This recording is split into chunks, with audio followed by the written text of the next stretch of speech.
Why did we give Iran $300 billion? Well, we haven't given them back their $300 yet, or $300 billion yet.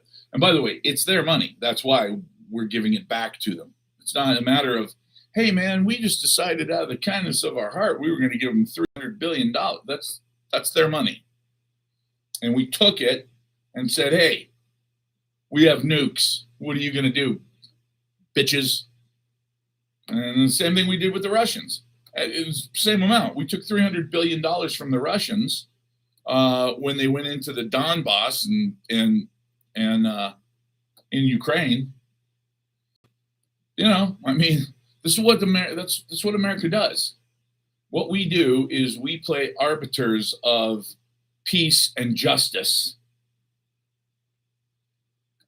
No, Obama gave back $6 billion that was theirs, that we had seized, other assets that we had seized of theirs. And of course, everybody, all the Republicans freaked out.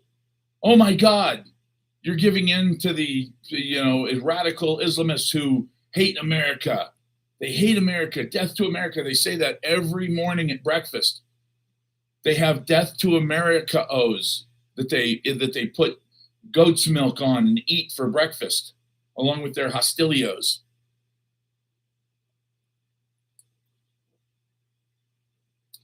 Yes, it's an energy drink. Well, I'm feeling pretty good about this Red Up True Tide stuff. Still not feeling any hunger. I mean, don't get me wrong. When my stomach's growling, I'm hungry. They are weeks away. Total BS. They are weeks away from what? From giving back the assets? Probably, yeah. I believe actually the way that the framework works, nukes, they are weeks away. Oh, God. You're not one of those idiots, are you? That's funny, Bledsoe. You remember when they put on the website at the White House, we obliterated their nuclear program. There's nothing left. Zero. Nothing. Not a trace, not even a scrap, nothing. And anybody who says otherwise is fake news. Oh. See, that's the hard part. I can't see sarcasm. And believe me, you're joking, but there are people who get on here and they say that, every single person in Iran is evil. What? Yeah. All of them. Okay. Well, I think that might be a little bit painting with a broad brush, but okay, if you say so. Simply Biggs. Interesting call sign. All right, so silver down 65 cents, then it was up, then it was down, then it was up, then it was down. It's just trading in this narrow sideways channel, no big deal. Saying 24 hour how fantastic the Ayatollahs are.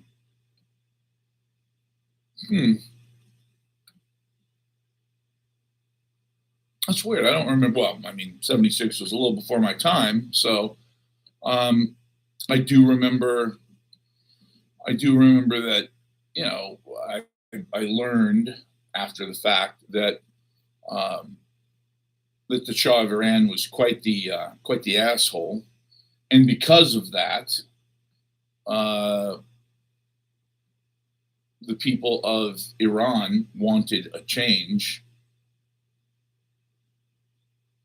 I don't think this is what they wanted, but unfortunately, this is what happens when you get a group of, back then, 60, 70 million people in Iran, and you make them suffer so that you can steal their natural resources.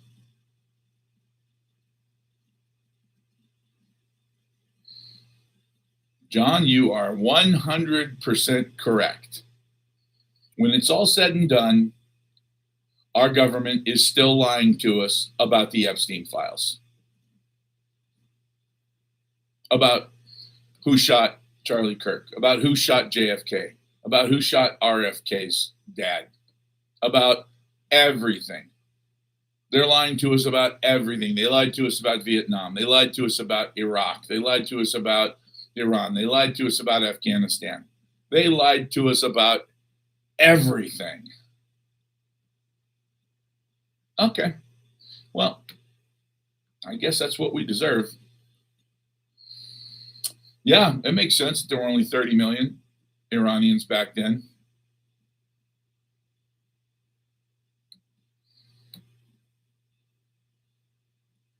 And that makes sense because there's it's about 93 million now.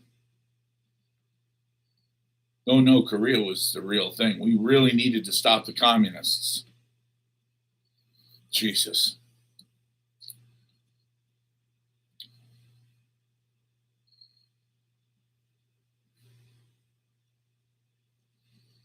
Right. Yeah, it's a need to know. And unless you are a very wealthy banker or oil man or weapons contractor, you don't need to know. Well, that's the thing. A holy war, you got to have an opposing side, and there was no opposing side when they took over. When the revolution happened, it was basically an overthrow of a group of people that everyone in Iran hated: the secret police, the Shah, and a small group of people that surrounded him that kept him in power. I'm sure everybody was probably excited, and they thought everything was going to be great. Yes. Yes, the Russians are definitely going to let us invade Cuba.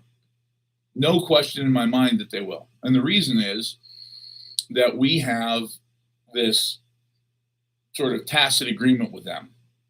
And I'm sure that this has happened. We just don't know about it, but it only makes sense based on the fact that they went into Ukraine and we started dumping hundreds of billions of dollars into defeating Russia. Then, when Trump took office and we started going around sort of taking over American countries in Central and South America, we stopped funding the Ukraine by a lot. And I think what it boils down to is we've sort of, it looks like, made an agreement with Russia. Look, Ukraine's your issue, and we're going to stop sending as much money. We're just going to ease off of that. And we're going to focus on our side of the world. And of course, we'll do whatever Israel tells us because we don't have any choice. If it weren't for Israel, this country wouldn't exist, according to Israel.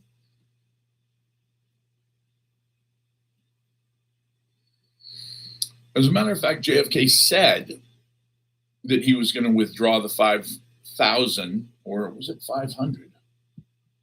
It might have been 500 military advisors in 1963. I saw the interview. It was on the south lawn of the White House, and he was being interviewed by some journalist, and he said, "Look, Vietnam is an issue for the Vietnamese. It's not for us." And I thought, oh, so you were going to take a super, super hot war that we could easily fall into and make military contractors trillions of dollars, and you're going to walk away from that? And how much oil did we have to import to all of those bases? And by the way, who built those bases? Well, that would be Brown and Root of Austin, Texas. Who owned a whole bunch of Brown and Root of Austin, Texas stock, along with Bell Helicopter? Lady Bird Johnson. That's weird. Weird. People don't know this shit, and they don't want to know. And that's the thing, is that I part of me thinks that there's this experiment that happened. Right, Brown and Root before Halliburton, but Brown and Root was still they were still building stuff in Iraq. I remember one of our guys got fried in the shower there because they did the electrical wrong when they built the building, and he stepped into the shower and that was it. Turned one of our soldiers to toast, and that base had been built by Brown and Root. B&R. Yep. The good guys. So part of me thinks that this is just the way that it is. It's just the way it is. The average IQ is 100. Half the people in the world are below that, and you just got to deal with it. Just deal with it. So if that's the case, of course, the problem is, well, what do people who see what's really going on do? I mean, look, if I say that 85% of white people in the United States that are killed with guns are killed by black people, and only 2% of black people are killed by whites, and then the rest are killed by other black people, everybody goes, "You're a racist." It's like, I didn't make those numbers up. Those aren't my numbers. They're just numbers. How can numbers be racist? They're just statistics. Well, but they're statistics that you picked. I didn't pick them. In order to pick the statistics, you have to pull the trigger. That's how statistics get made. So the question is, what are we supposed to do about it? Wow, Flint, Michigan. That's a fun place, huh? So, what do I just wonder. It's this is an experiment that has been going for quite a while now, 250 years. It appears to be failing epically right now. I'm not sure if it is or not, but it looks like it is. It looks like it's absolutely just batshit nuts. All right, let's check on the silver chart, shall we? I want to see what silver's going to do. Whoa, what a mess. God, what a mess. Stop that. Come on, guys. Let's consolidate that. Okay. Hold on. Consolidate that. Shit. Nice, narrow, sideways channel we're in here. That's going to be fun. All right. And then let's move this back.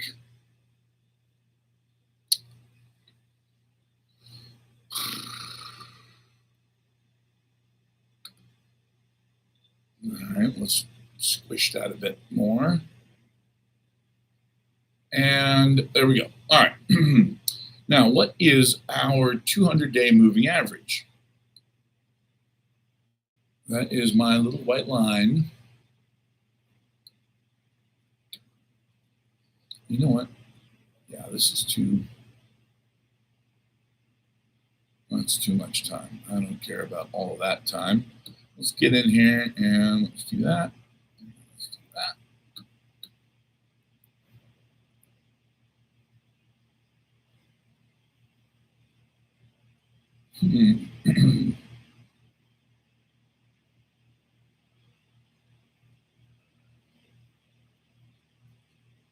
There we go.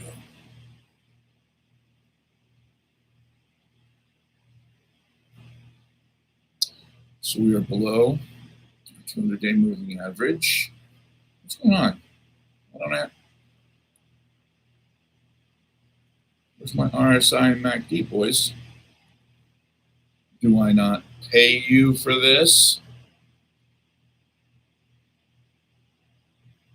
Do no idea. Logged in. Okay.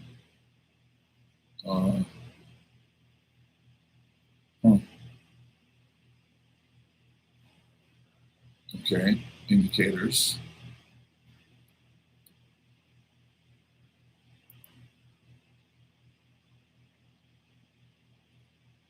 Upgrade. What? Already did. Just always want more money. More money. How you clean? How you use a computer? You little chart. You. Okay. Well, I'm happy that for you that you can spell. Sort of. Let's turn this around. There we go. Now, why is it telling me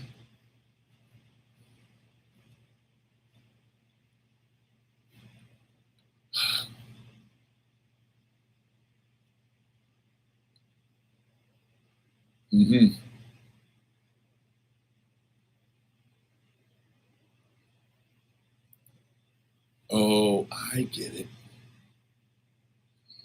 I know what happened. Okay. Well, there you go.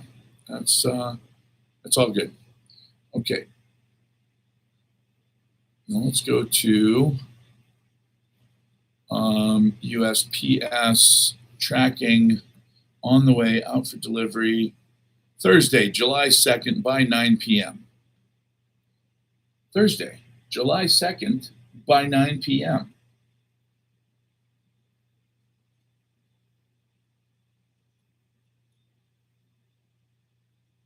Do we buy gold on the dip? No.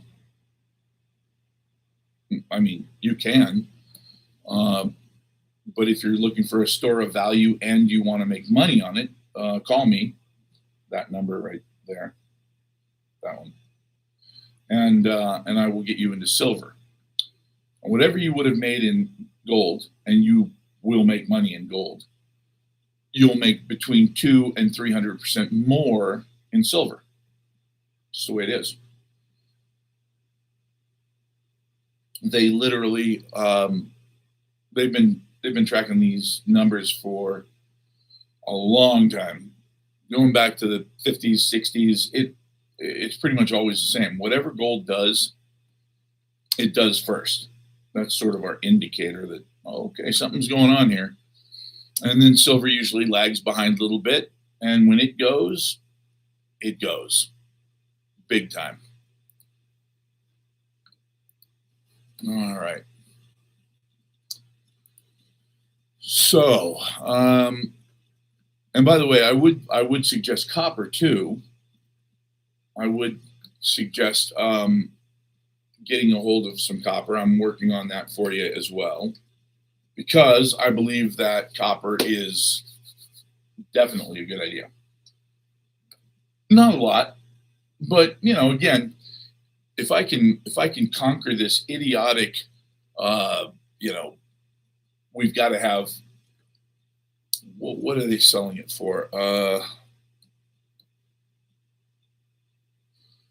Right now, it would be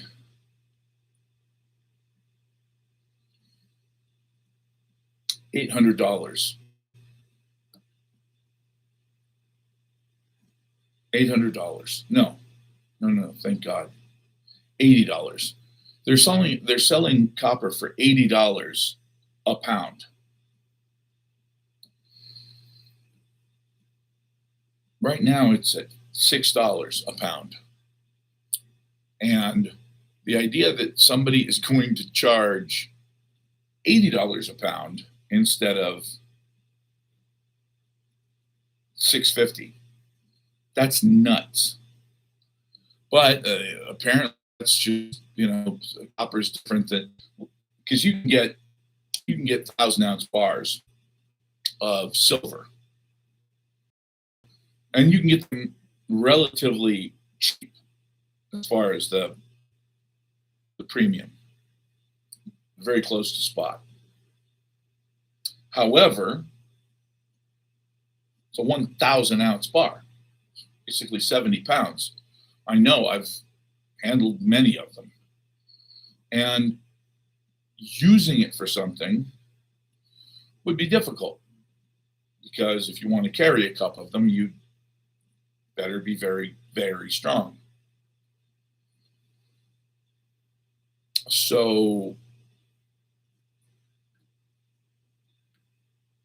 making it into coins makes sense because having a handful of silver coins will probably get you most things that you need on a daily basis. And if you need to buy something really expensive like a house or car, in this scenario, you'd use gold for that because a kilo of gold is worth about $130,000 right now.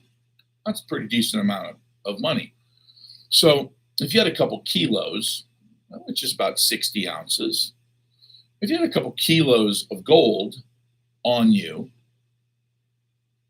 if you were wearing a belt, you could easily put that in a pair of jeans and nobody'd see them in your front pockets. Nobody'd even notice that you had $260,000 worth of gold on you. That is the only reason that you buy gold instead of silver, is it's more portable. If you plan on leaving the country, if you plan on maybe slipping a little gold into the keel of your sailboat, God bless you. It is definitely easier to move around the world with gold instead of silver.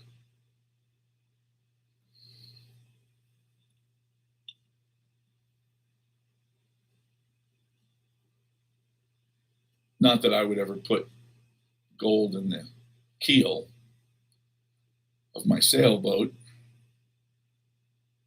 because that would clearly be a violation of somebody's fucking rules. You know, you go into a new country and you have to declare everything. Yeah, you see, that's the thing is when you leave a country, they really want to know how much money you're taking with you.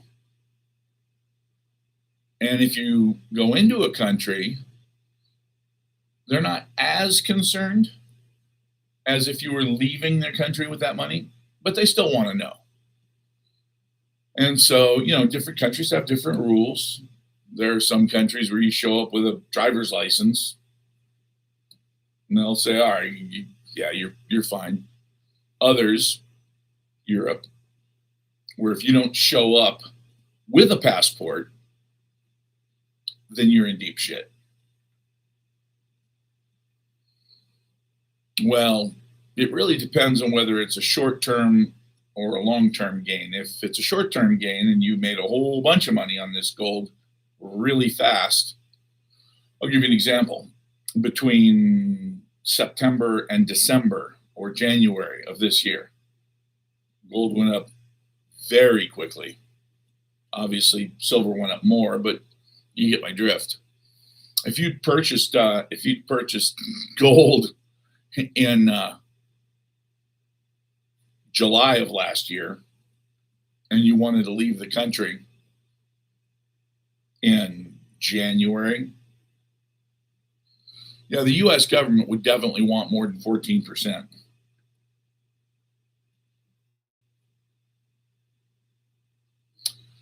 Yeah, that's the coin I was talking about. Let's see.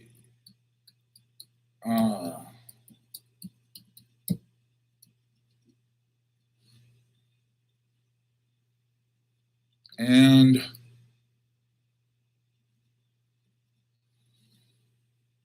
yeah, doesn't make a whole lot of sense to me. 1 ounce gold coin. It's got a $250 face value, $19,600.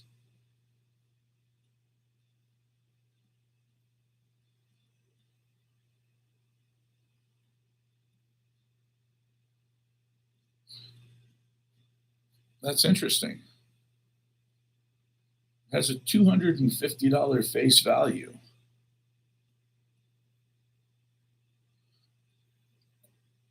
All 1 ounce gold coins made by the United States of America right now have a $50 value.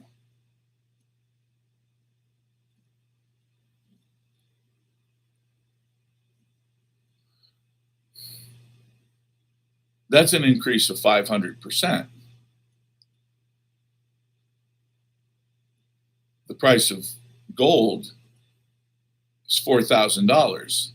19 grand, $19,600 is an increase of almost the exact same amount as they're increasing the face value. Well, I'll be damned. Time to go to the mint.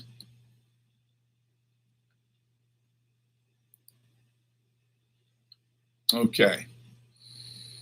So we have the 1 ounce Liberty coin. Okay. You're only allowed to buy one at a time. That makes perfect sense. Now show me the one I really want to know about.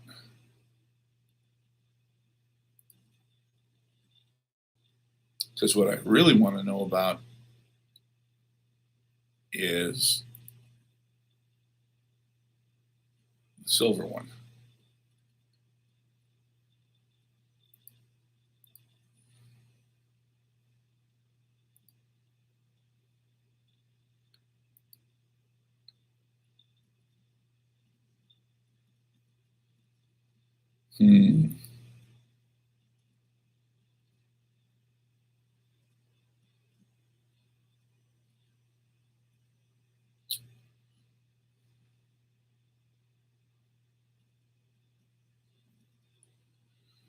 Research and Development Lab of the Philadelphia Mint.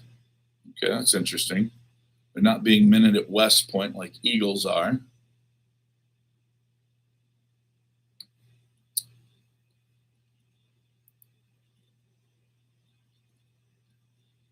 Whoa, whoa, whoa, whoa. What the fuck? What?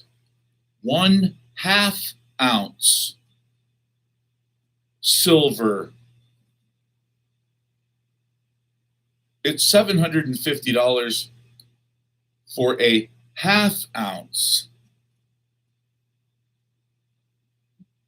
Oh, that.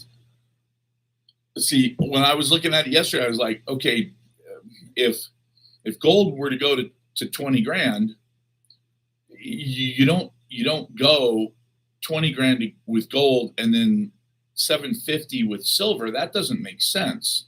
That's not high enough. That's because it's not a fucking 1 ounce coin. It's a 1/2 ounce coin. Liberty Bell 1/2 ounce silver medal. Well, son of a bitch. Okay, now we're cooking. This makes a lot more sense. This makes a lot more sense now. Okay.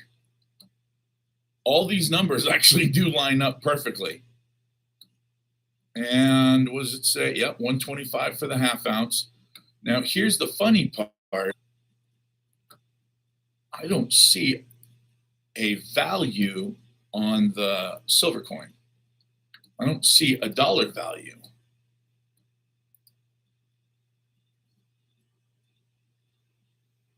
$1776 to 1926.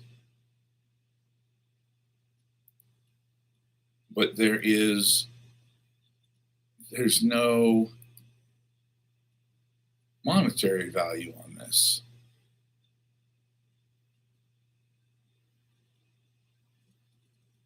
That's very strange.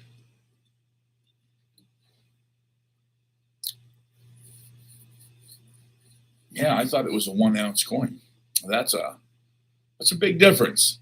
So what they're saying is that this coin, if it were a 1 ounce silver coin, would be $1,500, which would be 30 to 1. Because 15 to 1 would be $10,000 for the gold, $1,500 for the silver. So they're saying, no, it's not 15 to 1 like the Coinage Act of 1792 requires. It's 30 to 1. Okay, well, 30 to 1, what is it currently? And if I'm not mistaken, right now it's 40 something to 1. In terms of price, what are the ratios of gold to silver?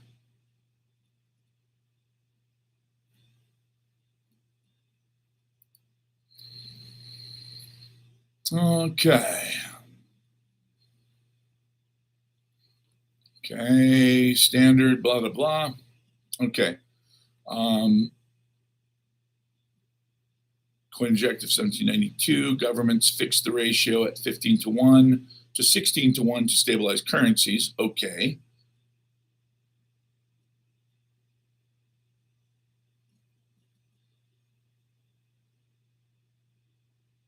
Sure would be nice if I could just get a straight fucking answer here.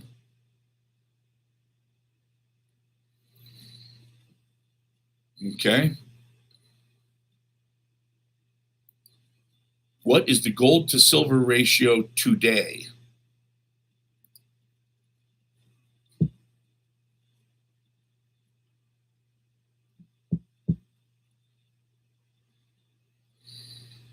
$68 to 1. Wow. 68 to 1 is quite a bit. That is way over the top. Does it say half ounce metal, half ounce silver? Is there a difference? It does say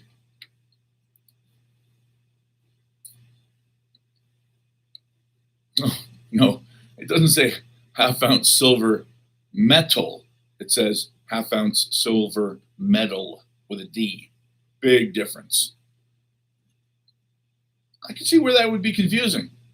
So what is this metal made out of? Well, it's a metal. What kind of metal? Well, it's a metal. You know, put that shit on your chest. Oh, a metal. So, I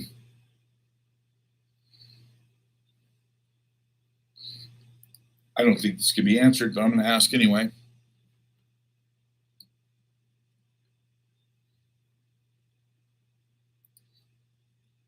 Who is buying $20,000 call options for December on gold right now?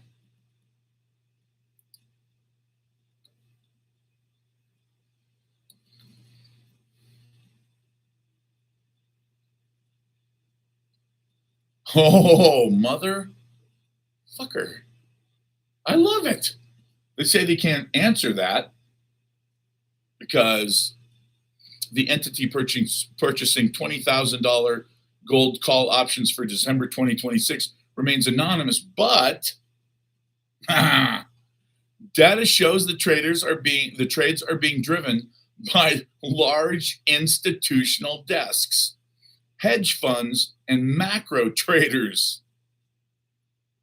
So it's not some dipshit, some crazy fucker that's in Botswana who just happens to own a gold mine and have wishful thinking.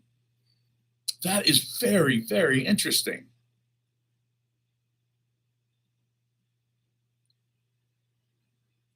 Oh shit! I told you that okay, something's up. Something's fucking up here. I told you that there were 1,942 contracts yesterday. Well, that's because that was what I had given to me on Friday. Well, it says here that the position has steadily accumulated 11,000 contracts.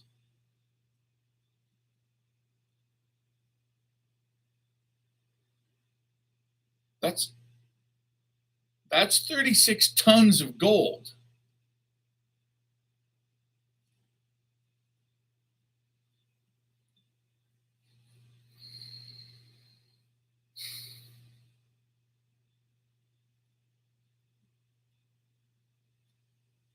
Something very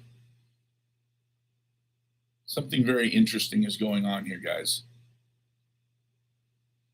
This is not, these guys don't get paid to piss money away for no reason.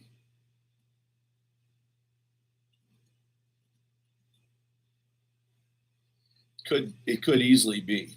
It could easily be Basel III. You're talking about 1.1 million ounces, 36 tons of gold. Now,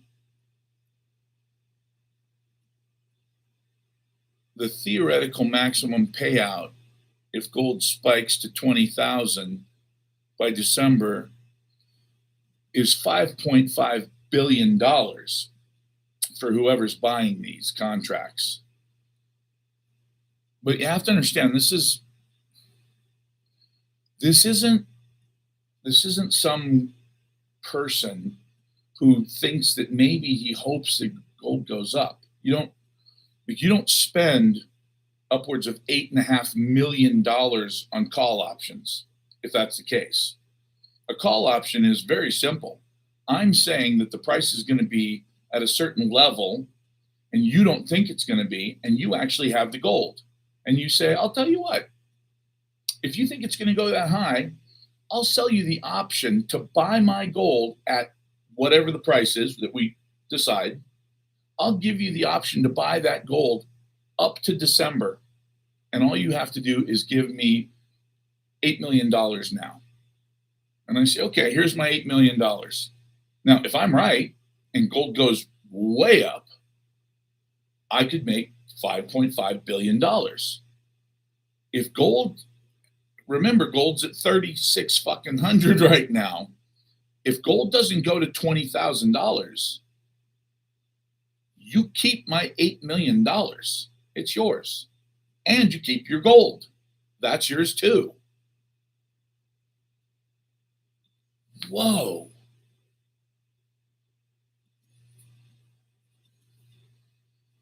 That is just,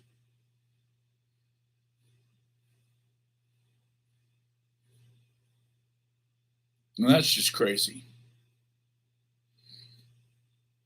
Well, the thing is, you have to understand, if, like, what I would suggest, and this is, I'll just say this to everybody that, that regularly listens to me or knows me. If you are what the kids nowadays would call a baller, a guy who really knows how to play ball, then yeah,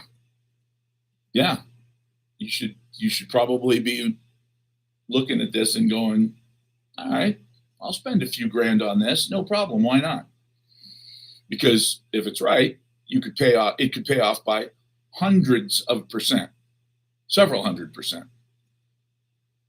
However, if you're not somebody who can just toss a few grand into something that's a flyer, I'd be very careful, because the thing is, if you buy silver, I can get you silver right now at some ridiculous rates. And I know if you look right now, you look on the internet, AppMex, all of these places are stupidly high priced. That's just because they're greedy. I can get really good deals on silver for you. If that's the case, and this is wrong, then we simply go to 90, 100, whatever. You're safe. You've made good money. Let's say you make 60, 70% over the next 6 months. Now, I say that like it's just as easy as falling out of bed. For us, for people in this business, it is. We're used to making our clients 30, 40, 50% annually for years now. For years now, we're used to doing that. Remember, In 2000, silver was like $4. So we've gotten used to the government pissing away money, causing inflation, making real assets skyrocket in price and value. So I would say that if what we're looking at here, which is clearly real, I mean, we're confirming this through several different ways. If something is about to happen with precious metals, and it's going to be potentially a huge move, then this is the time to buy the physical metal. If you are budget conscious, if you are 50, 60 years old or older, and you simply don't have any appetite for risk, like you don't want to take any risk whatsoever, call me. We'll put you in physical silver. But if you're 25 and you got a 200K a year income, yeah, you need to call your broker and talk to them about call options, because they're dangerous as hell. You can lose every dime, and you would lose every dime by December if this didn't go exactly the way we plan it. Look, if gold goes up to, I don't know, let's say it goes to $10,000 over the next couple months, great. You might be in a situation where the delta on your options is good enough that you can get rid of them and make some money. But if you get to 10 grand and it stalls and you didn't sell, time value is going to eat your ass alive, and you don't want that.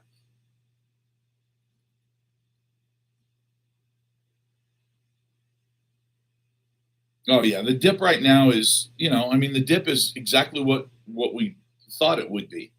That was my only fear, was that what was happening with silver was going to be so wildly expensive to industry that industry was going to basically lean on the COMEX and the LBMA and go, look, we're your biggest customers. We're the guys who actually take delivery of this shit. All these other clowns are just, they're spoofing the market. But SLV, what kind of horse shit's that? SLV, it's all bullshit. So either you take care of them or you take care of us. And we actually buy this shit. They don't. They're just a bunch of little clowns. At which point, the LBMA and COMEX and all the other markets said, okay, we'll take care of you. Hey, sorry guys, we're going to have to raise your requirements on margin. Why? Because we said so. Any particular reason? Nope, just because we feel like it, and it's in the contract that we can whenever we want. Okay, so it's going up too fast, and you want to cool down how fast it's going up. So you're gonna require a larger margin, which means if I have 15 contracts and I'm just balls to the wall, flat out praying to God that this thing works, and you raise the margin, I don't have the money to cover that margin, the new margin. Well, that's fine. No problem. You just need to sell everything by midnight. Okay. Sell everything by midnight. I'm going to lose my ass. Yeah, that's okay. We don't care. So you sell everything. That drives the price down. Then the people who didn't sell in minute 1 get burned worse. Minute 3, worse. Minute 45, they're not selling, period. So this is exactly what happened in January, at the end of January, when they were like, no, prices are going up way too fast. Elon Musk even stepped in and said, hey, look, guys, this is not actually good for business. Whoa, wait, Elon Musk, you make rockets and shit, dude. What's your problem? Silver. Teslas need silver. Everything he makes needs silver. SpaceX needs silver. So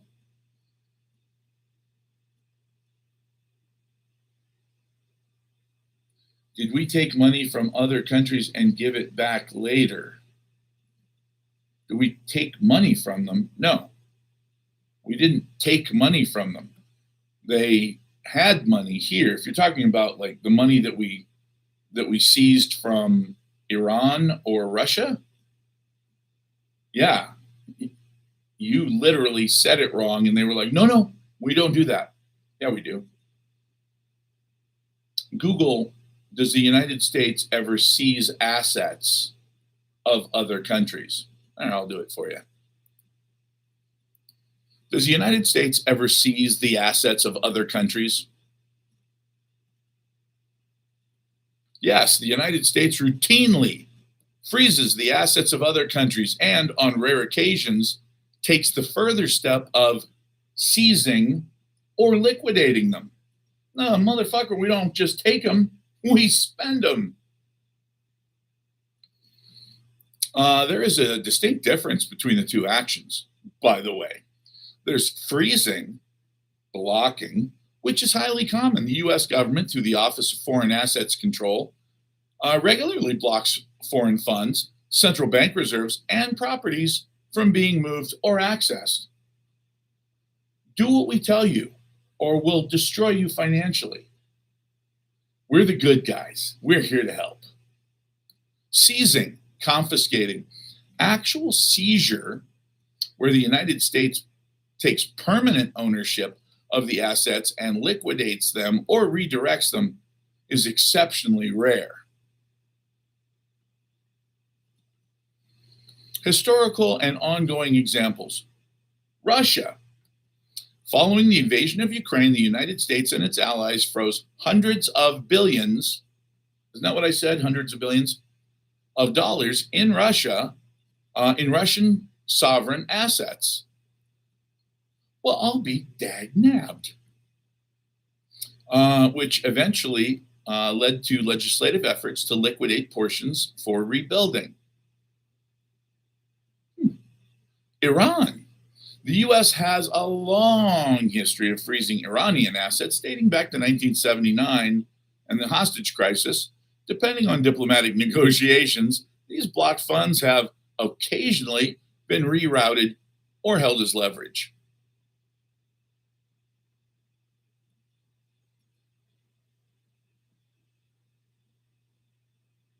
Right. Yeah, but that's the thing. You just got to be careful, because if you write the wrong word, they're like, no, the United States, hey, we're the good guys. We're Dudley Do-Right, except not gay. I meant Canadian. I'm sorry. Did I say? I used to love Canada.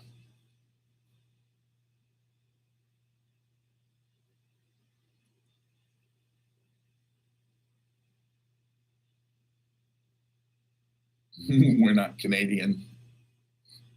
No, we're not. I'm really shocked at how fast and how far the Canadian government just pistol whipped all of the people in Canada. I mean, they just said, look, we're bringing in immigrants and we're going to ruin the culture and we're going to destroy the country, and you're not going to do shit about it. And everybody in Canada said, eh, what? Okay. That's it. They just went along with it. I can't believe it. Whatever. It's Canada. That's going to be their problem. All 14 of them. It just sucks because, it used to be, they used to be really cool. Oh, I know, Australia. It's actually much worse in Australia because Canadians are known for being nice. Australians are known for being friendly, but Australians are known for being tough too. And the lack of toughness that Australia has shown since COVID is absolutely shocking. I couldn't believe how they folded like a cheap card table when it came to pressure from the government. And of course, the question is, who elects these people? I mean, who votes for them? I can't imagine.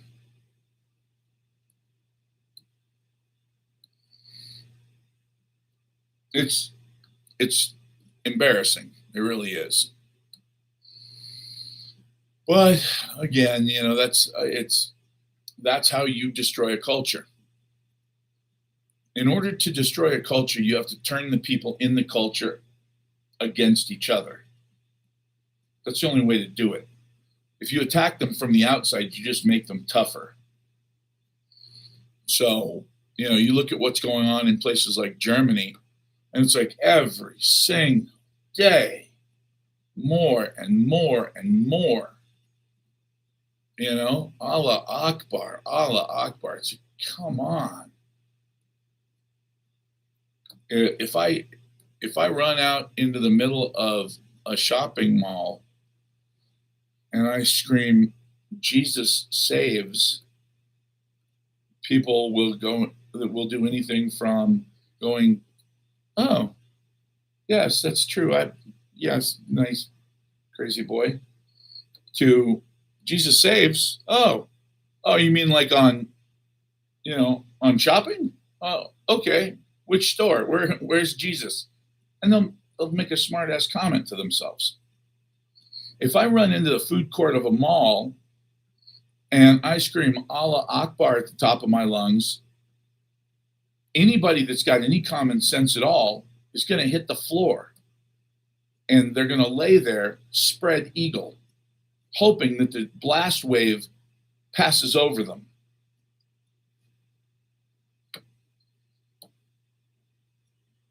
I'm not sure that being able to scream God is great and terrify people is a good thing.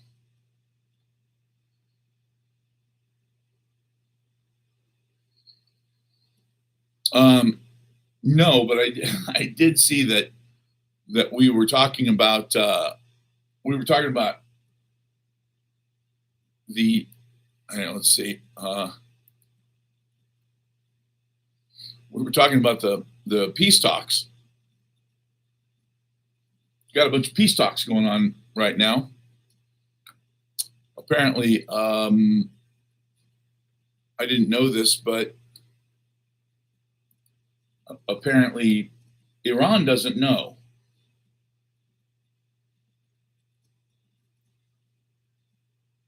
Time for a Genghis Khan to straighten things out. That's exactly right. Talking about the nuke lost in the swamps of. Oh, yeah. Yep. All right, let's see. Supreme Court upholds state bans on transgender athletes.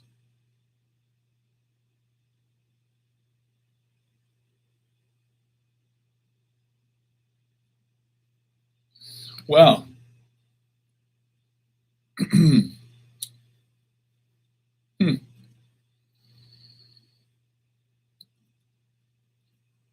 I was actually planning on going to college as a woman. I was going to join the water polo team. Helga. I think I make a good Helga. I'd have to get rid of the goatee. No, I wouldn't have to get rid of the goatee. There's no rule that says I can't be a beautiful woman with a goatee. But, if they're going to ban it, well, I guess I'll just have to meet girls the old-fashioned way. All right, let's see. This is all complete horse shit stuff that's totally irrelevant and nobody cares. Now, this one I care about. Rare 1776 Mind Your Business silver coin. That's not what it's called. All right. Let's see. $1.3 million. Nice. That is outstanding.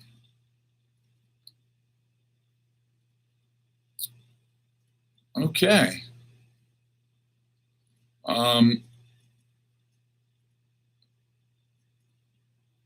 Okay. And wow, that's amazing.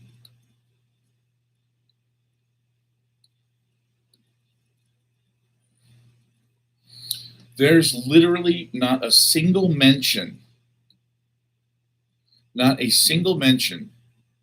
this entire article of the fact that this coin, this rare 1776 mind your business silver coin that sold for $1.3 million, is actually called a Fugio. I've had one.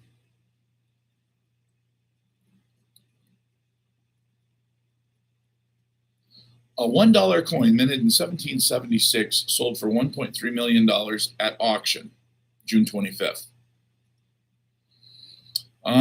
They describe it as a rarity with strong connection to the Revolutionary War. Only one of 4 silver examples known. That's true. A lot of them were pewter. Let's see. Some evidence points to an origin in New York City before it was captured several weeks after signing the Declaration of Independence. Huh. Interesting. Yeah, nowhere in here do they even mention the name of the coin. Bunch of idiots. I can't believe that they literally wrote an article about a Fugio and didn't mention what it was. Oh, well. That's the way it is right now. Russia is burning, but don't expect Putin to blink. I don't. I expect him to retaliate in an absolutely enormous way. Explosion in Monaco. Sounds like some James Bond shit going on there. Oh, look, Steve Witkoff and Jared Kushner. Doom and gloom. They both went to Qatar for Iran talks. Huh. And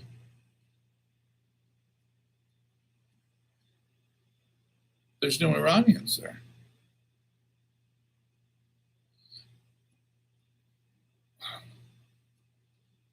Isn't that like going to marriage counseling by yourself? Is a little strange, Celeste. You're right. Now, how many times has Donald Trump said, we're in negotiations with Iran, we're very close to having a deal, and Iran said, no, we're not. We don't know what you're talking about. We're not negotiating. And Don said, oh, of course we are. We're negotiating. And by the way, it's going really good. I think they like us. Well, Mojo, you're right, because I think that he's declared that the war is over and that we won the war over 40 times now. Probably 17 in the last couple of weeks, yes. But at some point, and I don't know what that point is, they passed this point for me, but at some point, doesn't the world have to just go, what the fuck is going on with this guy? Is he an idiot? He keeps saying that there's peace talks, and the Iranians are saying, no, there are no peace talks. We don't agree to these things, and this is the way it's going to be.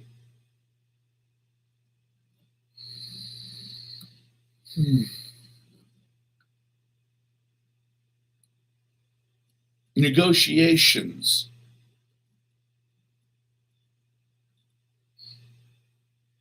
You keep using that word. I do not think it means what you think it means. Why some Europeans resist air conditioning. I don't care. If they don't want air conditioning, that's okay.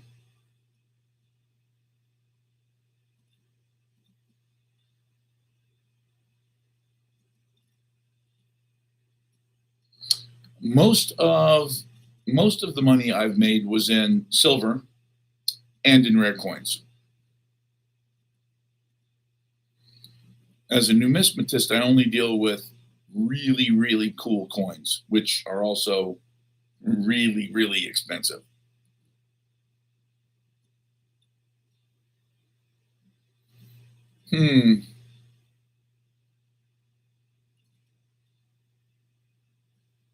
Thousands of police deployed across South Africa as deadly anti-immigration protests spread.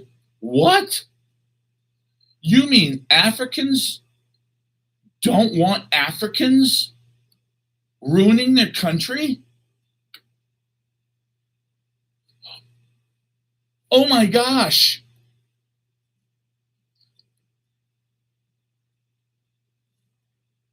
The Africans in South Africa have decided that they've had enough of this shit. They're tired of these Africans fucking up their country, and they want these Africans out. Get the hell out.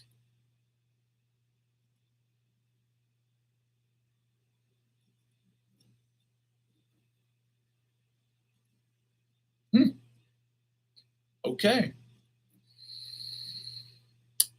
I'm pretty sure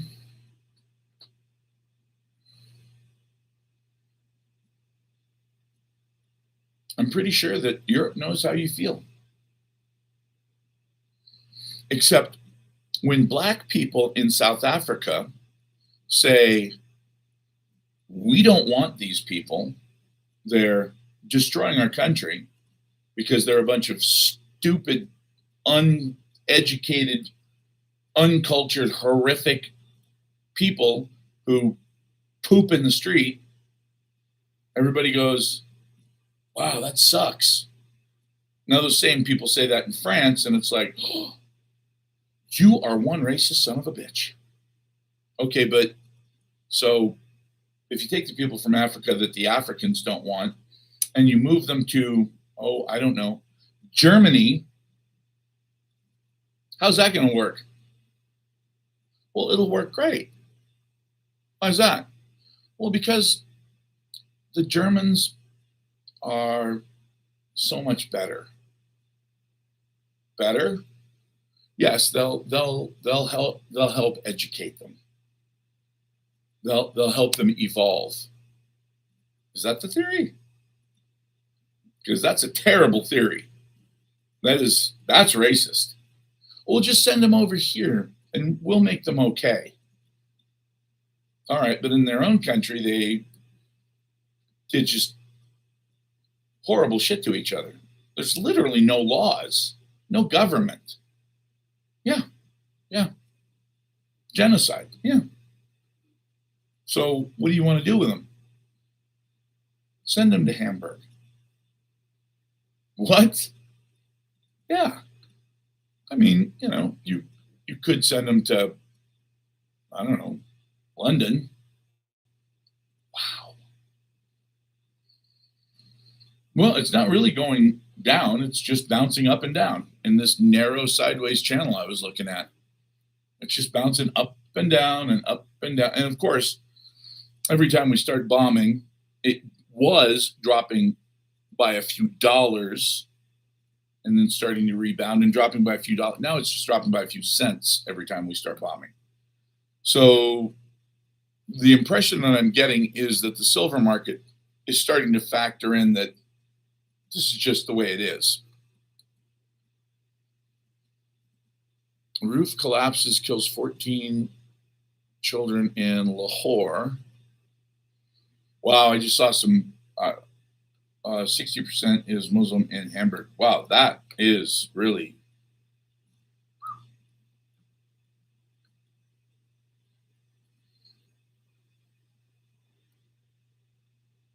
See, JP Morgan doesn't get to rig the market the way they used to. They just changed the laws last year so that if you get caught spoofing the market, you are responsible for all of the losses that you made other people incur while you were spoofing, including, this is the fun part, including the US government. That's how you put an end to spoofing. But they can still raise the amount of margin that's required and destroy the market instantly if they want to. I mean, it's their market. They can say, look, you got to put in 80%. 80% of the price in order to control a contract? Yeah. Well, it's 5,000 ounces. Yeah, so what? Well, at $100, if I'm controlling 5,000 ounces, that's $5 million, right? Yeah. And you want me to put in 80% of $5 million? Yeah. Well, wouldn't that be like $4 million? Yeah. So I have to put up $4 million to control $5 million. Nobody will do it. Nobody will do it.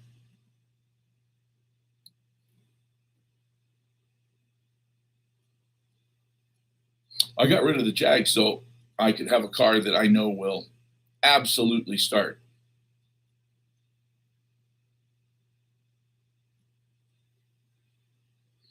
Yeah, it used to happen all the time. Yeah, that was spoofing. Pretending to buy up contracts or sell contracts, dumping them, and then canceling the order after the algorithms picked up what you were doing. Yeah, that was spoofing. And they don't do it. I mean, there might be a small amount, but you do not want to get caught doing that now because you are responsible. Before, you would just get a fine, a slap on the wrist. Hey, you were spoofing the market back in, whatever. And people would say, well, yeah, but they cost other investors $900 million. Well, maybe they did, maybe they didn't, whatever. They'd slap you on the wrist and they'd charge you, $300 million. Well, shit, you made $6 billion. Who gives a shit about $300 million? Boo-hoo, I only keep 5.7. But now, if they can prove that whatever you made is what you actually cost other people, now they can come after you. And I think I remember something about treble damages, which of course is triple the damages. Plus, of course, there's going to be enormous legal costs. The lawyers must love that new rule. So, now you actually have to be careful. Before, nobody cared. Keir Starmer announces a £15 billion defense investment plan.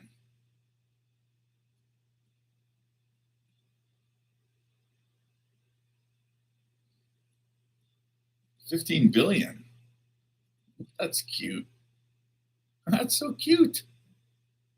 Oh, little bitty investment plan, $15 billion.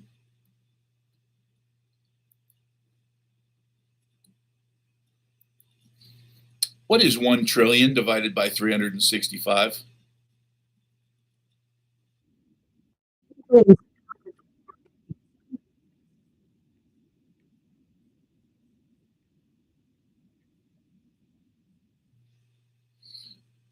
Thank you.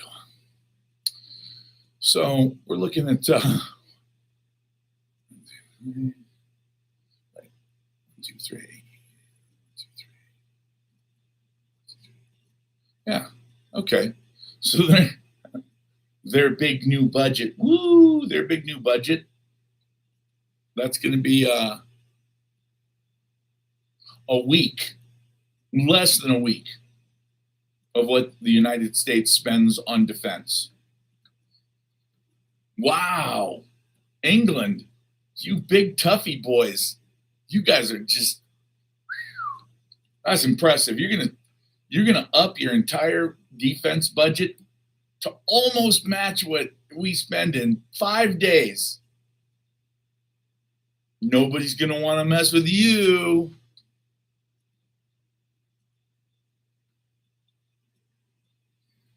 Oh boy. Yeah, it looks like less than 6 days of our defense budget is what they want to up their entire defense budget to. Yeah, is there a way that I wonder if I don't have his number. I'd really like to call Keir Starmer right now and say, hey man, don't fuck with Russia. Because that's their plan is, hey, let's go poke the bear. That's going to work really well. Oh, man.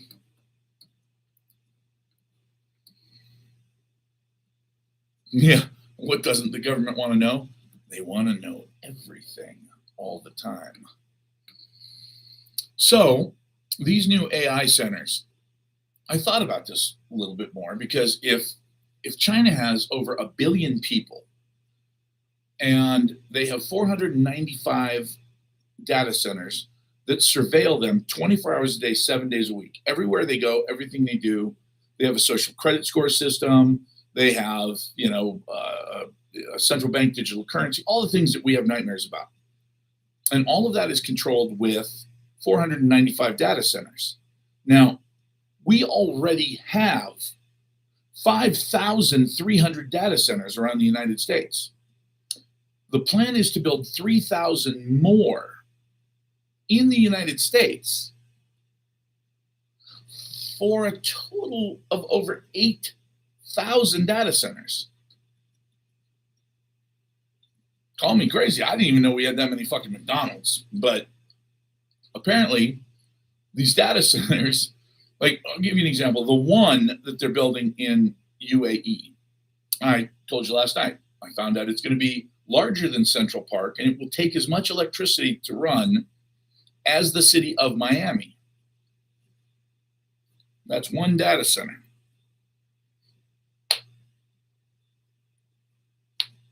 How much data do you need? Like, what are you guys really doing here? Because I got a funny feeling this is not about just AI. This isn't about, hey man, I want to cheat on my paper, and it's about how many women Wilt Chamberlain slept with while he was a professional basketball player. Can you help me, Grok? That's not what these data centers are for. What these data centers are for is obviously tracking everything we do. And I don't like that. Now, combine those with flock cameras, which of course everybody's up in arms about flock cameras. Just about the time we might get a little pushback on the flock cameras, they'll say, whatever, we don't need those anyway. And the reason they don't need them is because anywhere you go, they can track this. Because they will literally have sensors at every single intersection. And when you drive through with your phone on, it's going to say, oh, there goes Big and Corn-Fed. Hey, wait a minute. That's not his car. Because the car talks to him too. That's not his car. Oh, he's in the car with so-and-so. Well, all right, let's pull up their profiles and let's just automatically see what the two of them have in common.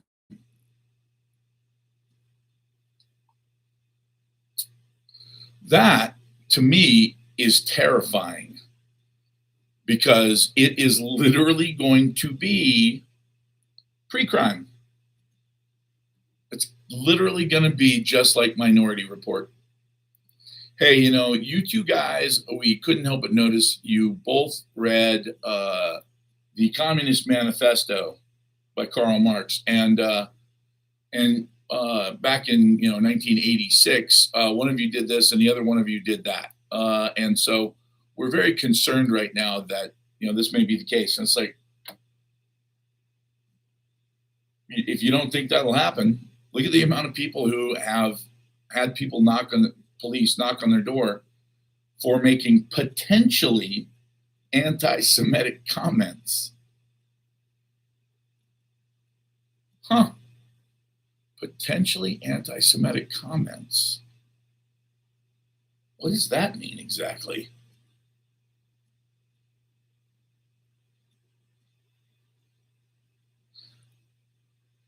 It seems like things are going to get stranger in a hurry. Yeah, they've got China has a lot of cameras, a lot of cameras, but they also have a lot of people. We don't need that many cameras. See, the thing is, you look at the eastern United States, it's a ton of people. Look at the nighttime maps of what the night looks like, and you'll see that anything from the Mississippi east is just packed in. You need a lot of flock cameras. Anything in the western United States, once you start getting out into Idaho and Montana, I mean, the population density is really low. So I don't think they'll need nearly as many flock cameras to do the same job. So it's going to be interesting. It's going to be really interesting to see how this all plays out because, again, just because the powers that be want something to happen doesn't necessarily mean it'll happen. Now, I'm not saying I have any faith in the American voter. I don't. A flock camera, the Flock is the name of the company that builds cameras, and they're basically cameras that are put up all over the place on poles just randomly, mostly by police departments, but other state, local agencies put them up. And yes, I am. I'm in Phoenix. They put them up to track people's license plates, et cetera, et cetera. It was actually a thing that happened a long time ago. Must have been close to 20 years ago. A kid was killed by, I think it was a drunk driver, but nobody's really sure because the only camera that was available was a traffic camera that wasn't in the right position to actually get a license plate. So they got a good look at the car. It was at night. Apparently they got a good look at the car, but it was not really something that you couldn't make out exactly who. So basically the crime was never solved. And because of that, mother, father, brother, I don't know who it was, started really, really hammering the idea of we need more cameras. And there you have it. Violation of basically every privacy right you thought you had. If it wasn't elucidated in capital letters in the Constitution, you don't have it anymore. That's it.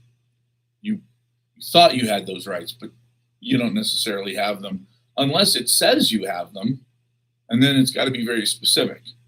Now, the one win we did get yesterday was that I believe it was the Supreme Court ruled that using the data from your phone, even if it's just a ping on a cell tower, is illegal unless you have a warrant. Well, with phones, and that's what I was just talking about, with phones, it was considered not search and seizure because, hey, it's just a ping. Your phone is pinging. I'm not asking your phone to ping a cell tower. Your phone does that automatically. And I'm just seeing where the ping was. So technically, I'm not searching your phone. I'm not searching you. Well, what the Supreme Court ruled yesterday was it doesn't matter how big the search is, whether they search your entire car or they just hear a ping on a system to tell them where you are. Without a warrant, they can't just go back and look through the records and go, oh, This is where you were all of the time on those days. And of course, if you're a suspect in a crime and they have some reason to want to see those things, all they have to do is go to a judge and say, look, this is the reason that this person is a suspect.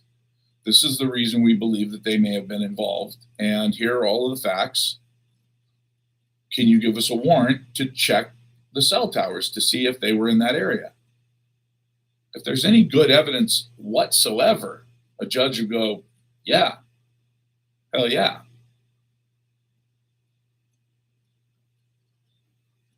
Of course, if there's no evidence whatsoever and you're just pinging that cell phone because you're a crazy ass cop who wants to find out what his ex is doing, makes it a little harder now.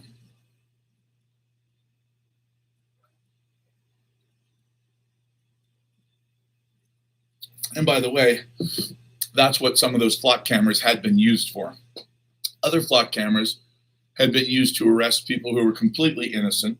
Just saw the news about it yesterday. A guy got arrested for doing grape to a 8-10-year-old girl, something like that. Very, very young, and he was in some deep shit. Even though he told the police when they got there, he was like, "Look, I've never been to Jacksonville. I have never been to where you're talking about." He lived hundreds of miles away, and he said, "I've never been there." And they said, "Oh, well, sorry, it's you on the camera." It wasn't. But the flock cameras caught a picture of a guy who looked kind of similar, and the facial recognition completely fucked up and said, "Nope, 93% certainty that's him."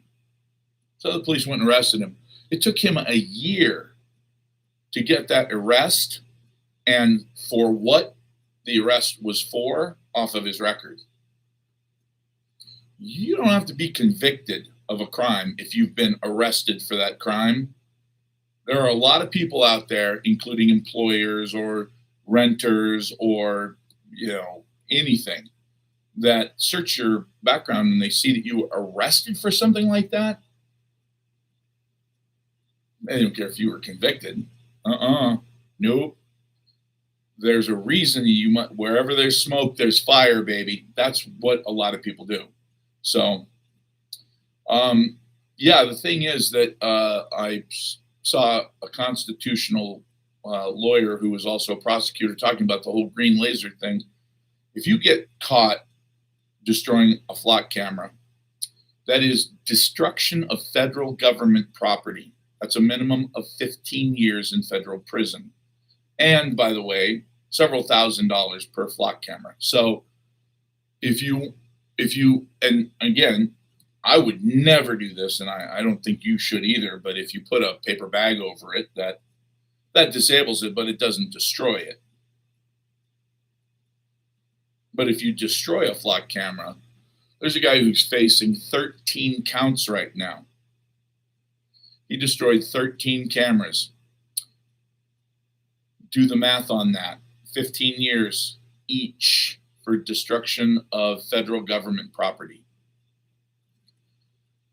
Oh boy. Let's hope that they run those concurrent, not consecutive. Because he'll be in jail when my great-great-great-grandchildren are old.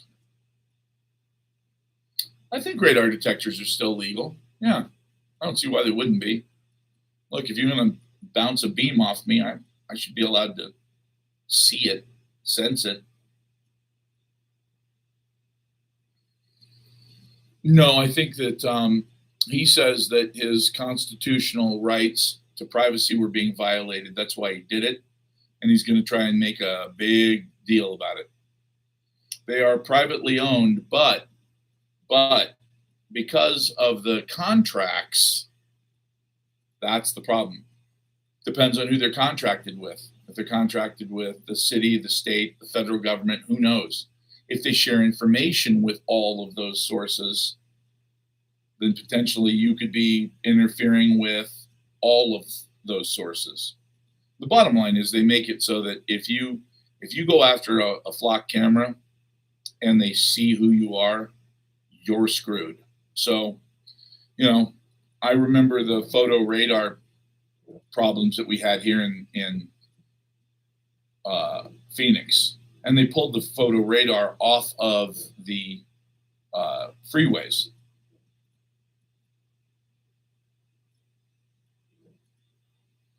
The scoop on silver coins, you need some. You need a bunch of them. That's the deal. Oh, Mike. Oh. I'll call you after we're done here.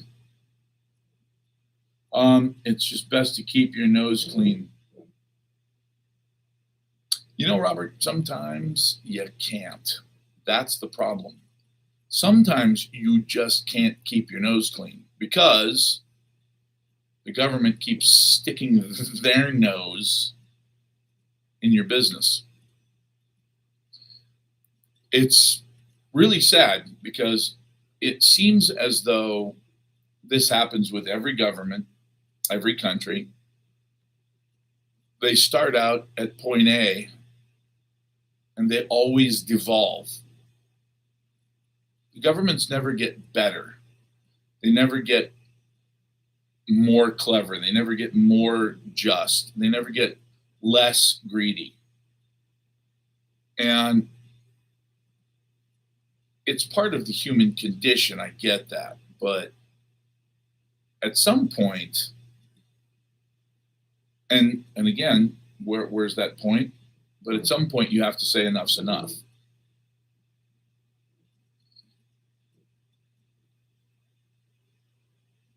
Of course, the problem is who's going to do that? Who's actually going to push back? Because most of the people in this country are either too busy trying to make enough money to pay their rent, or they're sick and they don't have medical insurance and they're just trying to get healthy, or they're just trying to get ahead a little bit before they decide that they're going to make a stand. That's just the way it is. So we'll see. The next few years are going to be very interesting in this country. There's no question about that. Again, we're in a situation that we've never been before. Iraq was embarrassing. Iraq was just, you just got to ask yourself, what were we thinking? Why did we do that? But we did. We did it. Okay. Afghanistan. Why? What was the point? Well, I'm not really sure. I don't think anybody is, but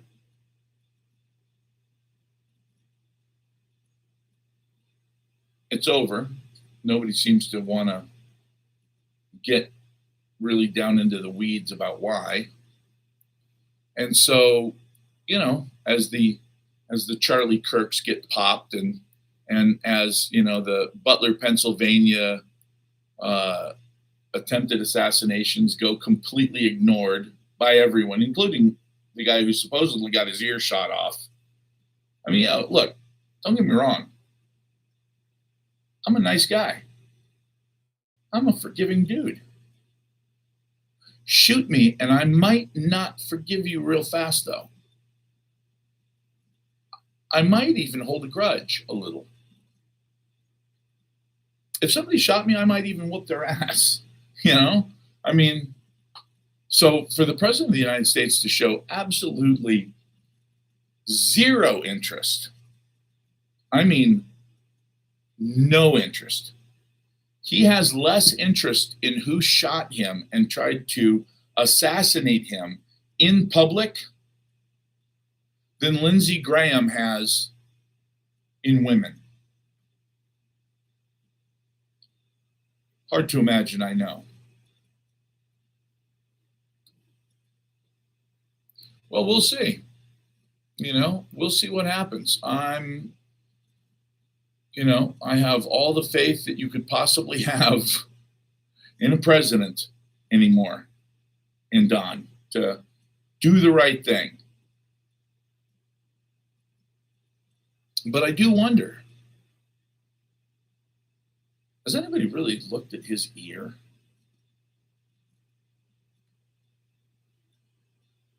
I'm going to. What does Donald Trump's earlobe look like after it was shot?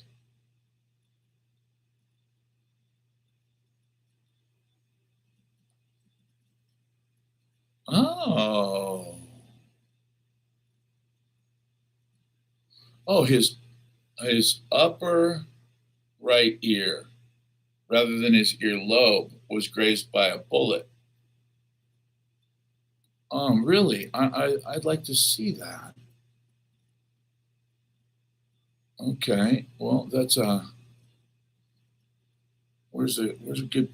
I mean, come on. There's got to be a picture of really super up close. CNN for the very first time in many years, had a film crew there. The guy who took the picture of the bullet while it was in the air, he had a very, very specialized camera, high speed camera that he was taking pictures with.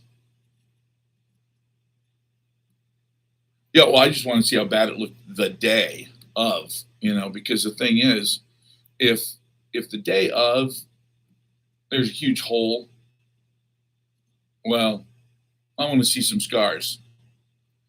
But if it just grazed just took a little piece off the edge, don't get me wrong, it's still badass. That'd be cool. I wouldn't complain. It's a cool scar to be able to say, yeah, I got shot right here.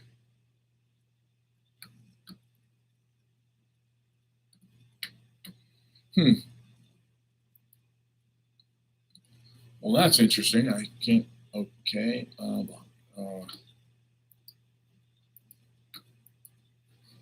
Wow. All right. They won't let me look at it. Come on, guys. Let me just see his ear. I just want to see his ear. I mean, think about the thousands and thousands of pictures.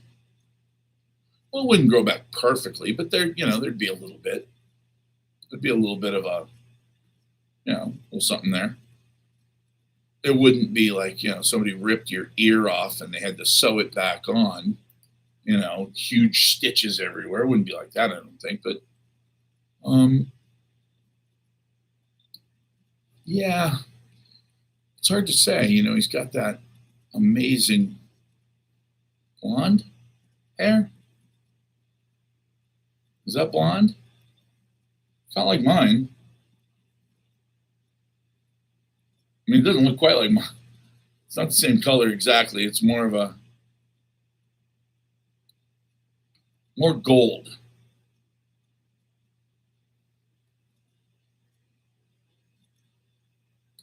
Orange is probably fair. That's fair. Okay. Okay. I see a little bit of a situation there where this is the cover of New York Magazine, and it shows him talking. It shows like a little redness, little like scar right here.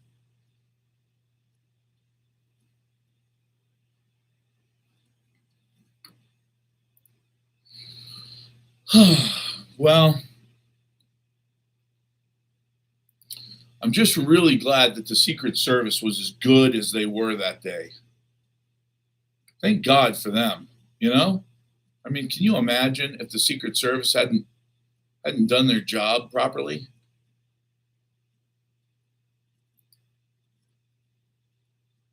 It would have been catastrophic.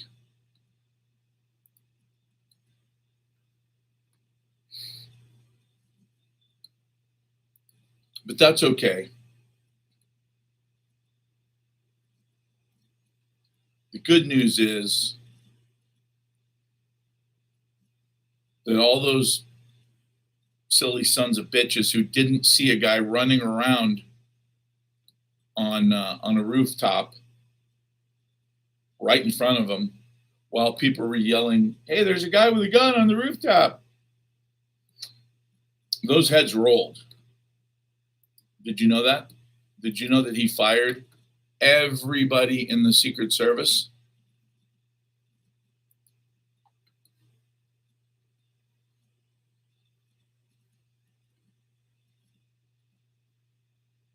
Oh, yeah, he didn't.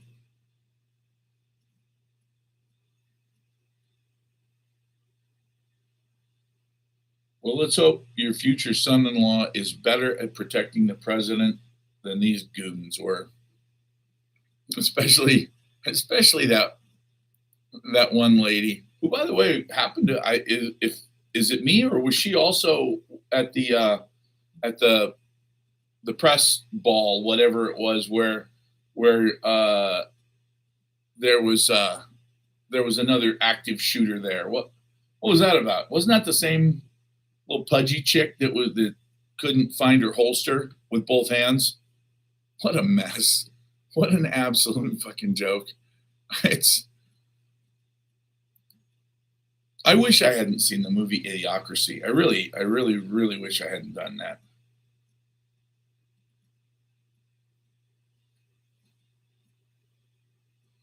He's sending Kushner because Kushner's father, who is a convicted felon, is also the ambassador to France. And more importantly, Jared Kushner grew up in a house where Benjamin Netanyahu used to come when he was a little boy and spend the night, because Benny Netanyahu and the Kushners are like this, super close.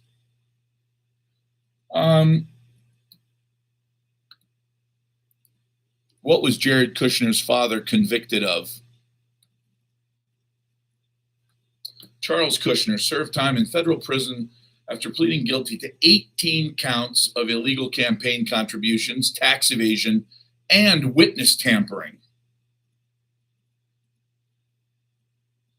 The witness tampering charge involved a scheme where he hired a prostitute to seduce his brother-in-law, who was cooperating with federal authorities, and sent a secretly recorded video of the encounter to his own sister.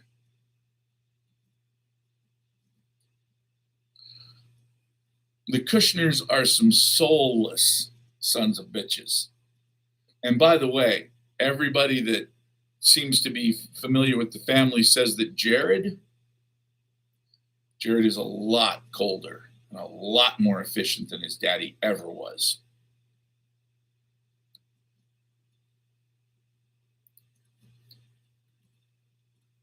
Yeah. Wow. Charles Kushner.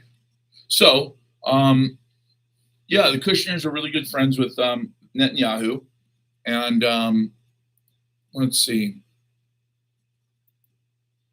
Did Benjamin Netanyahu hang out with Kushner when he was young? Yes, Benjamin Netanyahu and Jared Kushner share a long-standing personal and family history that dates back to when Kushner was a teenager. The guy who's negotiating everything in the Middle East right now doesn't give two fucks about you at all. He's owned by Israel. He is Israel. He represents Israel, and he doesn't give a shit about you.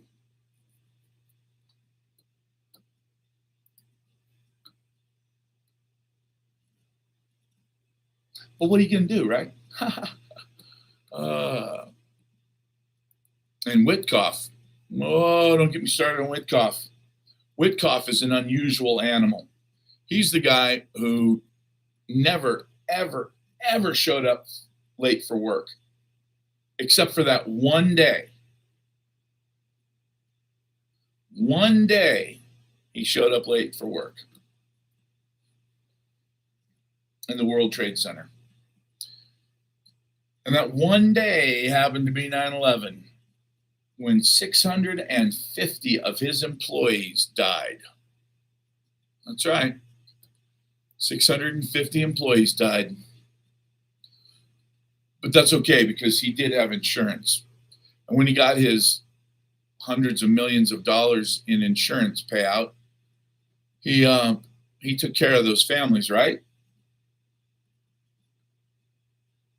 Nope, he did not.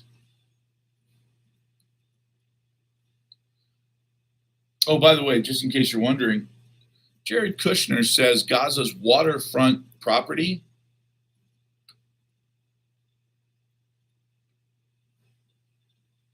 could be very valuable, according to The Guardian.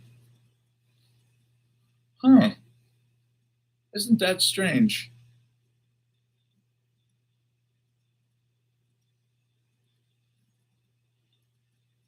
Um, what insurance payout did Steve Witkoff get after 9/11?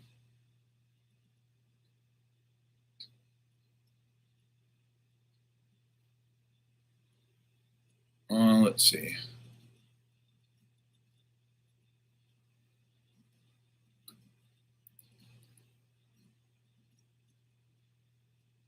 What insurance payoff did Steve Witkoff get after 9/11? Oh, there we go. That's better. Let's see.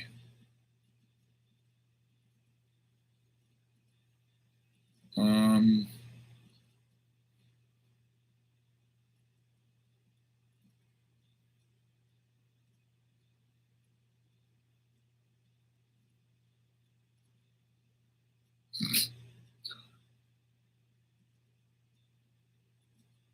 wow. Qatar bought the debt-laden Park Lane Hotel, once co-owned by Steve Witkoff, for $623 million in 2024. And then Qatar's prime minister actually attended Alex Witkoff's wedding. Huh. Son of a bitch. These guys are all really tied in with the Middle East, aren't they? Like, really, really tied in. Well, they did find one truck that had, I believe it was $220 million worth of gold in 2020, or 2001. $200 million worth of gold in it, in one of the tunnels. That's weird. Why would a truck loaded with gold be on its way out of one of the tunnels underneath the World Trade Center when it collapsed? Who knows? Who knows? It's all very dirty. It's all very nasty, dirty, disgusting. And the sad part is these people think that they are absolutely entitled to do this. And the reason that they're entitled to do this is because they're not peasants like you or me. They're above us. They actually matter.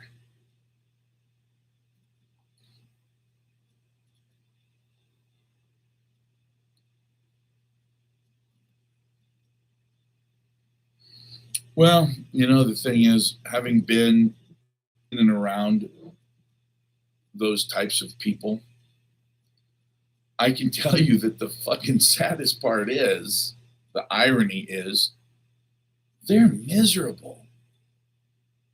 They are fucking miserable people.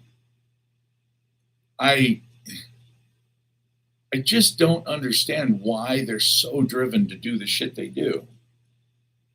They're not happy. They feel burdened. They feel like the weight of the world is upon their shoulders because they have to make these decisions. They have to set things right for a bunch of stupid primates that call themselves humans but aren't really. I wonder if they sold their soul, man. I don't even know if they really ever had one. You know? when people say demons, we have this fanciful idea of what a demon is. It's somebody, eyes are black and they have special powers, magic powers, whatever the fuck, some wives' tale. But maybe demons are just shit people. Maybe they're just the worst people. The people who don't care about anything but themselves. If that's the case, soulless individuals. If that's the case, then that means that all psychopaths are demons. Psychopaths literally do not have a part of their amygdala that makes them feel empathy or love or any kind of emotion for anyone else. It's not that they don't want to. They can't. They simply can't explain love to somebody. They've either felt it or they haven't.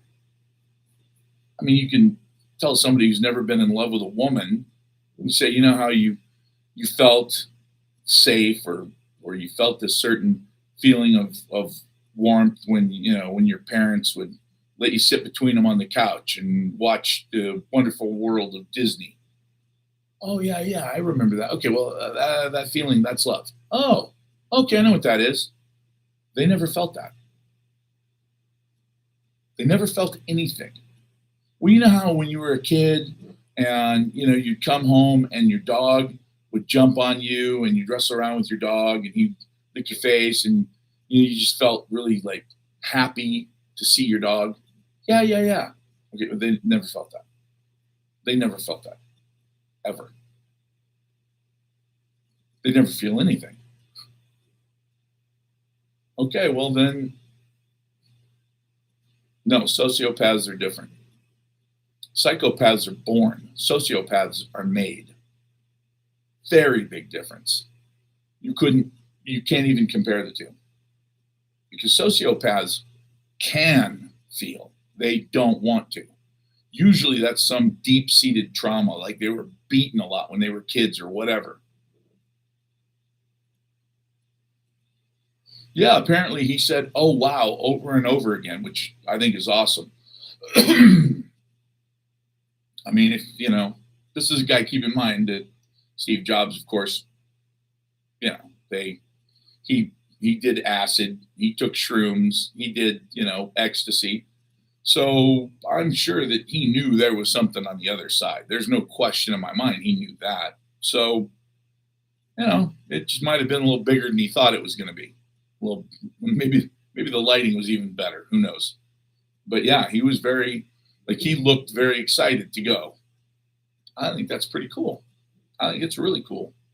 But yeah, as far as sociopaths and psychopaths, I've been studying this for years now because it really bothers me that the most successful people in our society are psychopaths.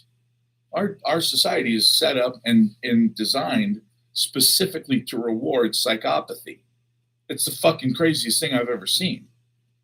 Like teamwork, hey, teamwork makes the dream. No, shut up. It does not anymore. It doesn't. Backstabbing, lying, cheating, that's the way to go. If you want to make it in the corporate world, being a hard worker in and of itself, yeah, that makes you somebody's stooge.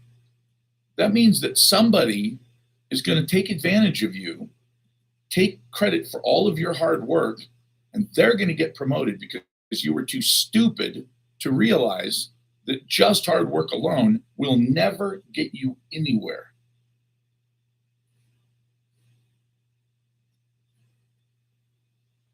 No, I've Googled it, believe me. And the definition has changed 10 times in 10 years. The first time I asked real professional psychiatrists, what's the difference between a sociopath and a psychopath? They were like, well, we really don't have a specific meaning. I was like, you don't have a specific meaning? How can you not know? But of course, that's the problem with psychotherapy. It's a lot of very touchy-feely idiots. Very, very, very educated idiots.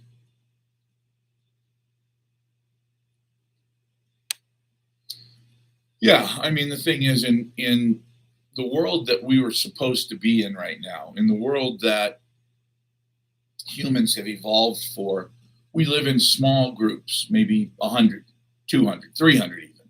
These groups are groups of males, females, children that we work together. We have to work together to survive. So, what makes you a natural leader? You're smart. You can take charge and make things work. Not not necessarily the most violent, not necessarily the pushiest, but someone who can say, "Hey, wait, guys, just a thought. What if we did this?" And you can explain something. Everybody goes, "Oh shit, okay, yeah, I like that idea." That's how you became in charge. Now, how do you become in charge of a corporation? Fucking don't take no for an answer. Okay, well, in a personal relationship, not taking no for an answer, they actually have a legal term for that where you go to prison. Um, you know, always making sure that you win no matter what, under any circumstances. Like winning is the most important. You know, it's not it's not one of the things that matters. It's the only thing that matters. Oh, well, if winning is the only thing that matters, that means you cheat if you can. And some people would say, well, not necessarily. Yes, absolutely. Don't be naive.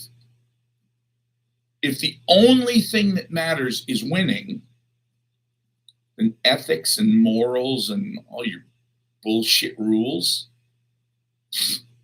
whatever, man, grow up.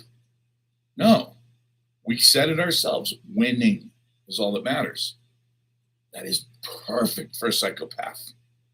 That is perfect for a psychopath because they don't give a shit about anybody, who they hurt, whatever. They don't even understand what they're like. You come to them and you're crying. There's a very good chance that they won't understand what emotion you're putting out. They don't understand emotions. That's the one way that you can really tell a psychopath. They can't look at somebody and understand what their face means. I can look at somebody, I can say they're upset, they're sad, they're happy, they're angry. You know, it's easy. Let's just look at somebody. I mean, unless there's something wrong with them. You know, if the guy's like, hey, I'm feeling really good right now, and he's actually about to end himself, well, okay, that's different. But overall, generally speaking, guy walks in, his head's down, and you go, hey, how you doing, man? He goes, eh.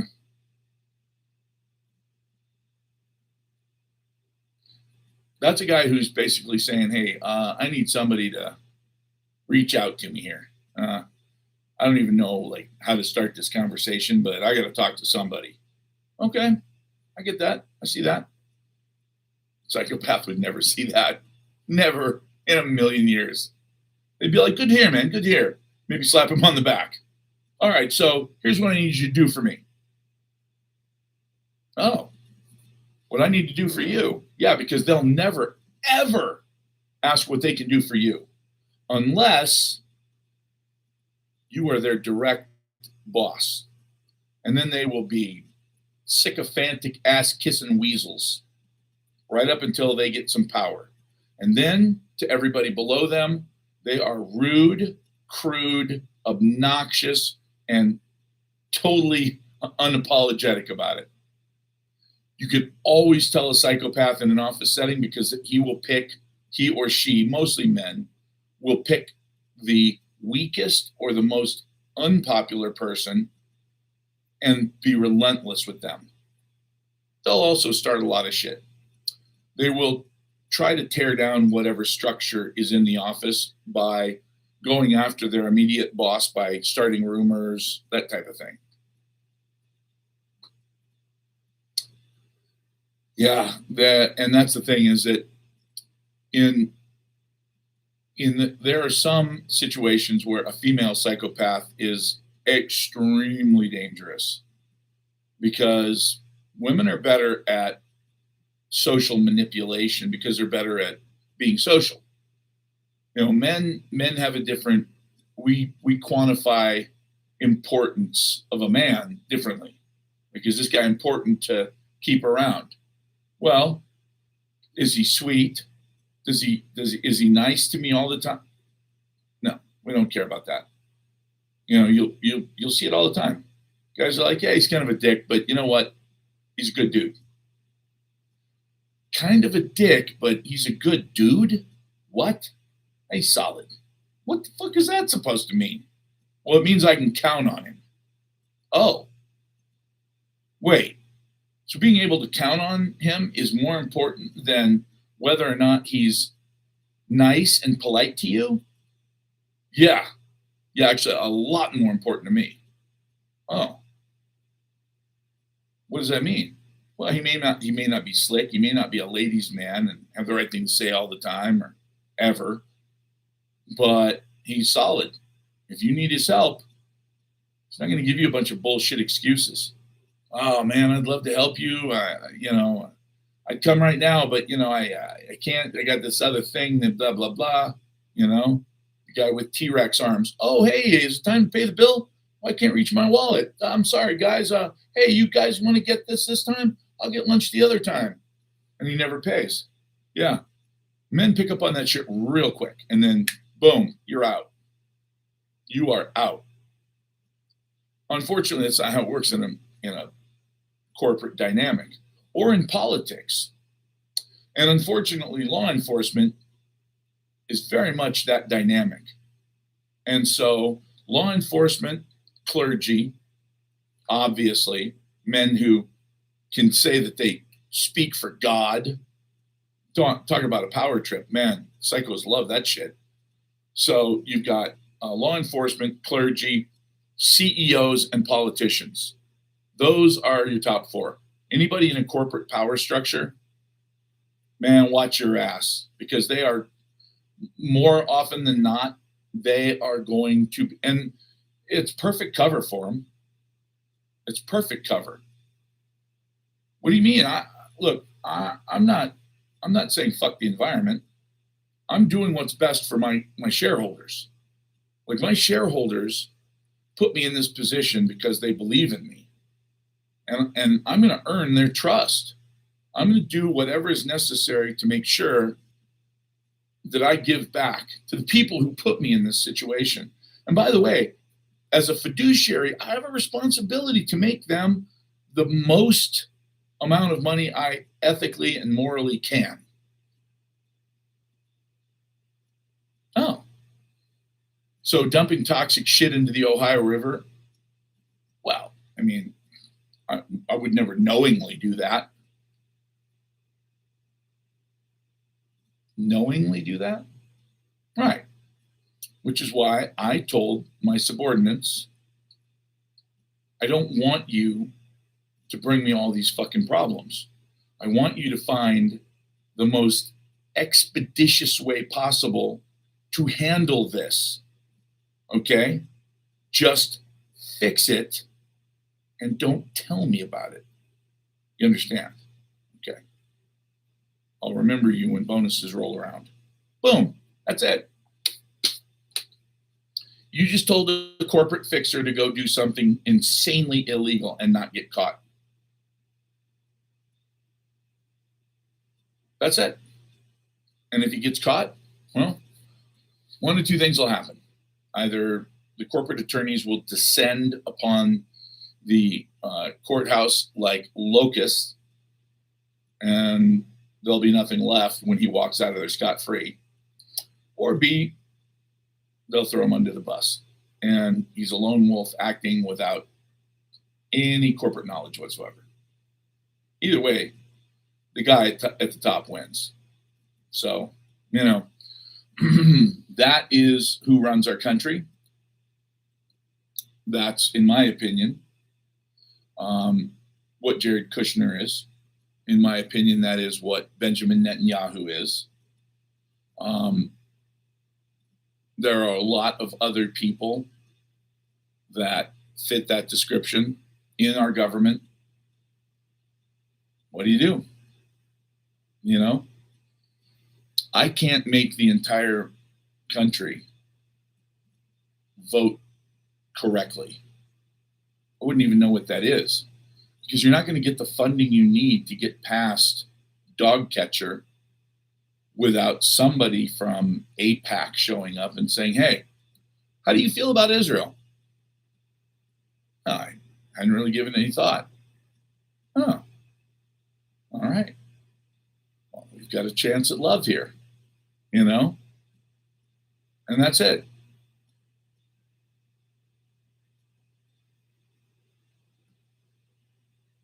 "13 years sober," that's pretty good. Pretty damn good. Most people try, 30 times before they get a number like that. So you're way ahead of the game. So I'm going to keep tracking down what's going on with silver. 11,000 contracts at $20,000 for this December. Come on. Something doesn't smell right here. Somebody knows something. That's a lot of contracts at an extraordinarily high price. Somebody knows something. Well, first you have to be very wealthy. Then you can hire a fixer. That's kind of how it works. Sorry, man. That's just the way it works. So, all right, you guys, I'm out of here. I'm going to go have breakfast. By the way, the Retatrutide, whatever the fuck it's called, stuff works great. It really does. No side effects that I can feel. And I am literally eating once a day. Now, granted, last night I think I might have overdone it. I bought 3 pounds of hamburger at the store and made it into 2 hamburgers, one for me and one for my son. Yeah. And then I bought the extra large hamburger buns, but the extra large hamburger buns were not even close to as big. The patties were as big as the plate. And then somewhere underneath eating them was very interesting. I will say it was very interesting, but I think I might have overdone it a little bit. Yeah. 1.5 pound hamburger. It's a little too much, but it's literally the only thing I ate yesterday. So I figured, what the hell, if you're only going to eat one thing, a 1.5 pound hamburger with avocado and bacon and cheese and, tomato and onions too. But I mean, that is the one thing that you do want to eat. So, well, you know what? I am going to look even more like Jack Reacher's older brother in the coming months. That's a fact. I saw Reacher the first time and I went, damn, I like this guy. He's kind of an asshole. That's the kind of guy that I would hang out with in the Marine Corps, because that's just, he's a good dude, man. Is he sweet and huggy and kissy and love? No. But is he the kind of dude that's got your back if you accidentally do something stupid and end up in a alley with way too many people? Yep. Yeah, he got your back.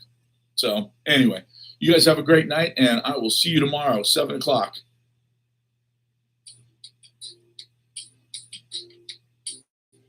Woo! All right, my YouTubers, I knocked it out of the park tonight. 21 cents. Come on. That's pretty good. Like 21 cents. How am I going to spend all of that? And that's interesting. Last night I got 56,000 likes. Tonight I got 4,000 likes. Of course, I was on for half the time too. So, all right, you guys.